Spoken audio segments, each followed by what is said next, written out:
リカルドが持つ WBA 世界フェザー級チャンピオンの座をめぐって、フェザー級最強の選手たちが包囲網を形成しました。今回はリカルド包囲網について紹介し、一体誰がリカルドを倒すか、それとも叶わないのかを解説します。リカルド包囲網の一員に入れてほしいと思う人は、高評価に向かってデンプシーロールで乱れ打ち。お気に入りのシーンやキャラをぜひ教えてくださいね。リカルド・マルチネスは21歳の若さで世界フェザー級の王者となって以来、10年以上もの間王座を保ち続ける伝説級のボクサーです。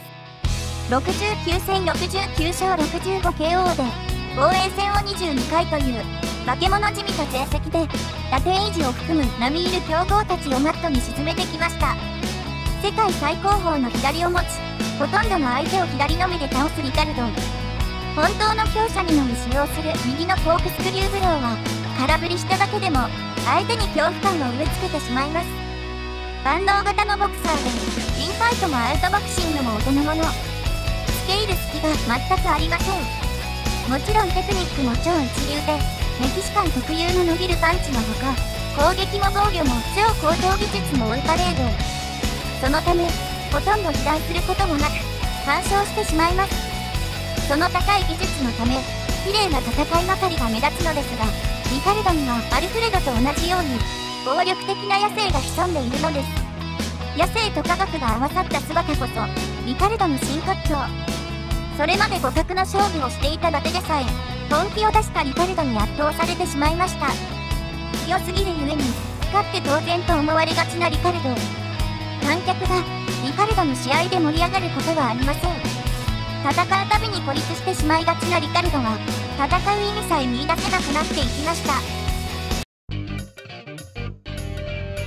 リカルド包囲網の一番手は一歩と激しいバトルを繰り広げたウォーリーです。あの世界的に有名なトレーナーであるミゲル・ゼールがテレビで映ったウォーリーを見て、その足で勧誘に出かけたほどの逸材です。猿と共に生活することで身につけた敏捷性は野生の猿をも凌駕するほど卓越しています。ボクシングを初めて参戦でフィリピンの王者に輝き、4戦目で幕の内一歩を敗北寸前まで追い込みました。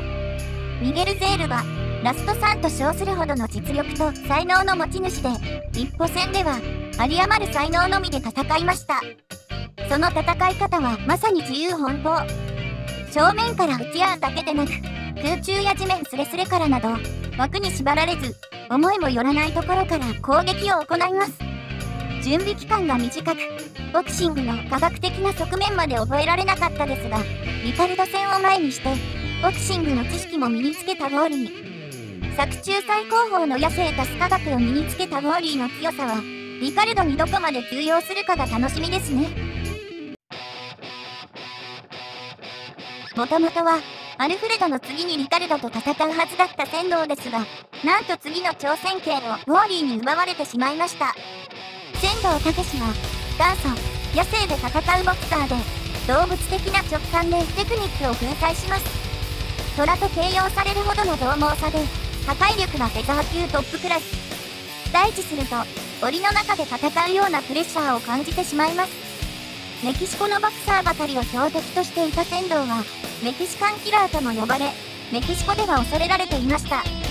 一本倒したアルフレド・ゴンザレスを激戦の末に倒し、次なる目標をリカルドと決めていたところでした。仙道にとってもともと眼中になかったリカルドですが、スパーでその強さを思い知ります。しかしリカルドのボクサー人生初となるダフの奪い、記者たちを大いに驚かせました。打って打って倒す。シンプルすぎる仙道のファイトスタイルは絶滅品種のサーベルタイガーとも比喩されます。しかし防御無視の破壊力がリカルドをも恐怖させるでしょう。かつてはリカルドを脅かす可能性のあるボクサーだとアルフレドに危険視されていた一方、しかしアルフレド戦後に今まで受け続けていた深刻なダメージが一気に吹き出してしまいました。パンチドランカーの症状が癒えずに臨んだゲバラ戦。一歩らしくない強引な戦い方で勝てるはずの試合を落としてしまいます。2連敗をしてしまった一歩はボクシングを引退してしまいました。引退後もトレーニングを欠かさない一歩はいつでも試合ができるくらい作り込んでいます。トレーナーとしての計算を重ねる一歩は動きだけでなく相手を見る視野が広くなっています。もともとの研究熱心な性格に加え様々な戦略を考えられるようになりました。一歩がリカルドと戦ったのはリカルド対伊達戦の前のスパーリング。その時はあっさりとやられてしまいましたがリカルドの記憶には残ったようです。リカルドと再び戦いには現役復帰が必須。わだかまりを解決してリカルドと戦える日が来るのでしょうか。熱望していた一歩との戦いが流れ東洋太平洋チャンピオンのまま防衛戦を繰り返す宮田は実は世界ランカー。宮田がその気にさえなればリカルドと戦える位置にいるんです。しかし一歩が引退してしまい目標をなくしてしまった宮田。自暴自棄とも見える戦いに身を投じてしまいます。ジュニアライト級が適正と言われる宮田ですが先行のようなカウンターと視界から消えてしまうフットワークはフェザー級でもトップクラス。トップスピードとなれば誰も宮田にはついていけません。捨て身の角度で繰り出すカウンタージャルトが決まればたとえリカルドといえど大ダメージを受けてしまうでしょう。しかし失敗すれば反対に大ダメージを受けてしまう諸刃の剣。現時点の宮田であればおそらくリカルドに勝つことは難しいでしょう。宮田がリカルドに勝つためには集中力を極限にまで研ぎ澄ますことが必要でしょう。宮田の強みはカウンターやフットワークではなく意志の強さ。ランディ・ボーイジュニア戦で見せた強靭な精神力をリカルドと戦った際にもぜひ見せてほしいですね。ただそれには一歩との因縁にけりをつけることが必要でしょうけど実はボルグもリカルドと戦える位置にいるんです。念願の世界チャンピオンのタイトルをジュニアライト級で達成したボルグ。